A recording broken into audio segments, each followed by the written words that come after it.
To my attention that DIVARNI is delusional and self-absorbed. And for me, it started to get a little bit weird when him and Julia Ruth were making up after their whole dispute on the honeymoon.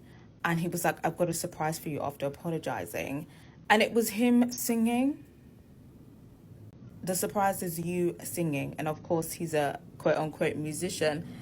The singing wasn't great. And then the lyrics of the song, don't leave me, don't leave me. I want you. Don't leave me, don't leave me. It was a bit scary, guys. So obviously we have the first dinner party. And before we go into the dinner party, we see DIVARNI and Julia Ruth speaking. And he's basically like, yeah, we're an inspiration for other couples. I'm really like excited to go in to the dinner party because we're going to be an inspiration to other couples. Like other couples are going to be looking up to us. And obviously Julia Ruth is a bit confused because she was like, how are we an inspiration when we barely got through the honeymoon? But like I said at the beginning, DIVARNI is clearly delusional. So apparently him and Julia Ruth had discussed before, and they both said that they were going to be open and honest about what went down on their wedding day and / honeymoon.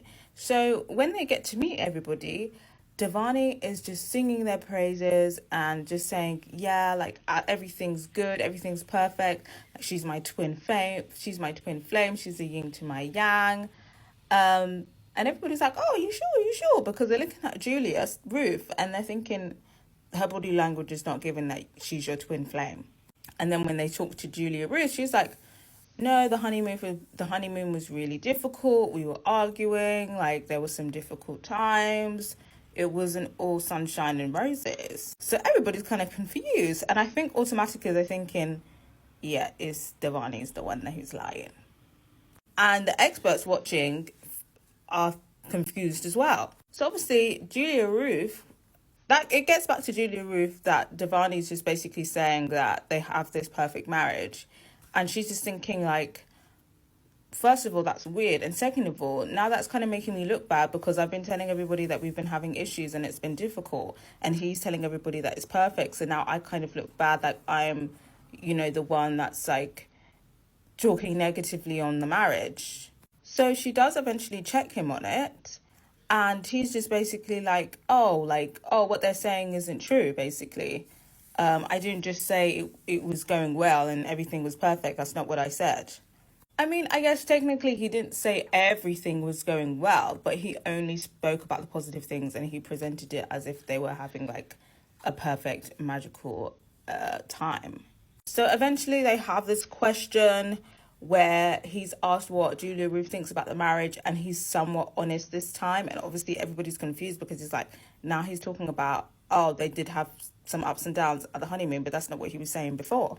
And yeah, Julia Ruth just seems to be very emotional. This dinner party, she's crying. She's basically saying that DIVARNI's basically fake and she wants somebody who's genuine. And she just feels like he's not being real and that he's putting on this front. And yeah, I think he is putting on this front. I think that he wants them to look like they have a perfect marriage and not necessarily do what it takes for them to be a perfect marriage. He's happy for them to have a rocky marriage, but as long as everybody thinks it's going well, he'll be satisfied. And I think he just kind of expected Julia Ruth to go along with it. Like he just didn't consult her on it. He just assumed because he set the precedent that yes, we are going to look good in front of the other couples, because he kind of low-key said like, yeah, we're going to be an inspiration to the other couples. That was him in his head telling Julia Ruth, you got to stay on code, and not even discussing it with her. Now, there has been rumours coming out about DIVARNI. I haven't delved deep into them, but it's giving very much that he's an F-boy out here. Very questionable. Apparently, he was engaged to somebody 6 months before he came onto the show and basically dumped his fiancée for the opportunity to come on this show because he wants the clout so bad. And then I think I'm not sure if it was his baby mother or there was another woman that came out to basically say he's not a good guy. Julia Ruth has alluded to the fact that he has a temper, that he switches, and that he's very negative. So for me, yeah, he's definitely giving questionable. And like I said, this whole surprise thing, and it was him singing, and he was singing, "Don't leave me, don't leave me." It was very scary, very creepy. So yeah, I think if the way that it's edited, it does make it look like Julia Ruth is being a bit dramatic with the crying. But I think behind the scenes, Devani has probably been moving a bit mad, been moving a bit wild. But then in public, he has this different face on, and it's just a bit jarring to Julia Ruth. So I assume that's what's going on. And yeah, I mean, I doubt that they're going to last outside the experiment. They're already basically on life support. But I think Devani is probably going to force Julia Ruth to stay for one or two ceremonies until they can agree to leave. That's what it's looking like. But yeah, the rumors out about Devani, it's looking like there's some truth to them. But I gotta hear from you guys. Do you think Devani just wanted to make them look good and he's entitled to, at least publicly facing, make it look like a good marriage? Or do you feel like he's just been moving a bit weird? And what do you think about Julia Ruth? Do you think she's been a bit dramatic, or can you see where she's coming from? I gotta hear from you guys.